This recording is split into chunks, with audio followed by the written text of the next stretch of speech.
The scent of sandalwood clung to everything in the livery stable, the dust moths dancing in the shafts of sunlight, the worn leather of the saddles, even Jedediah Stone's coat. It was a cloying sweetness, a phantom echo of his wife's perfume, and it made his stomach churn. He knelt beside the bloodstains on the packed earth, the ruby mockingly bright against the dark crimson. "Anything?" he asked Clem, who was meticulously photographing the scene. "Just what we're seeing, Marshal," Clem replied, his voice tight. "Blood, hoof prints, overturned feed bins. Looks like a struggle." "And the man in the hat," Jedediah prompted, his gaze fixed on the crimson stain spreading across the floor. "Vanished. No sign of him after Thorne pointed him out." Elias Thorne slumped against the stall door, his face pale and drawn. His hands trembled as he clutched a handkerchief. "I told you, I hired him just to warn Silas Blackwood. He was supposed to deliver a message, nothing more." "And this message was?" Jedediah pressed, his voice low and even. Thorne avoided his gaze. "About his investigations." "Investigations into what, Mr. Thorne?" Jedediah leaned closer, the smell of sandalwood almost overwhelming. "My father's business," Thorne mumbled. Silas was asking too many questions about shipping. "Shipping what, Mr. Thorne?" Jedediah's hand rested on the butt of his Colt. Thorne's shoulders shook. "Opium. From New Orleans.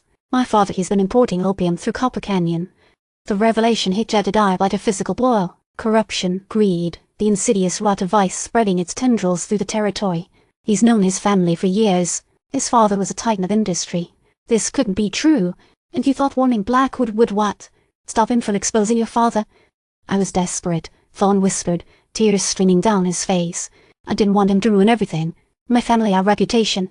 You hired a man to silence a man investigating your father's illegal operation," Jedediah stated, his voice flat. "That's a serious offense, Thorne.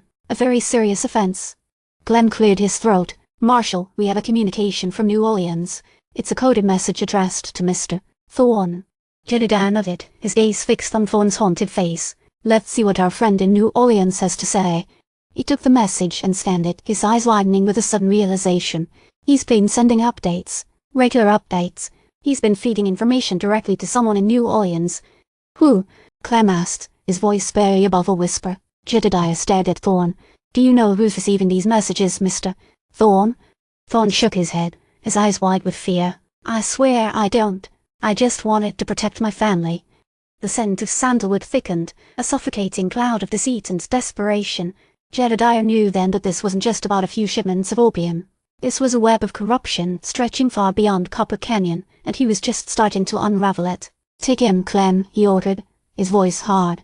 "Book him on charges of obstructing justice and conspiracy." As Clem led Thorne away, Jedediah looked out across the vast, unforgiving landscape of the Arizona Territory. The setting sun cast long shadows across the desert, painting the sky in hues of crimson and gold. He knew that the fight for justice in this land would be long and arduous, but he wouldn't back down. He wouldn't let the darkness consume the territory. He had a message to deliver to New Orleans, a message of reckoning, and he had a feeling that Silas Blackwood, wherever he was, would be very interested in hearing it. He knew he needed to find him. "Marshal?" Clem asked, hesitant. "What is it?" "There's a note attached to the telegram." Clem held it out. "It's just a single word written in elegant script." Jedediah took the note. The words stared back at him. Remember that asterisk.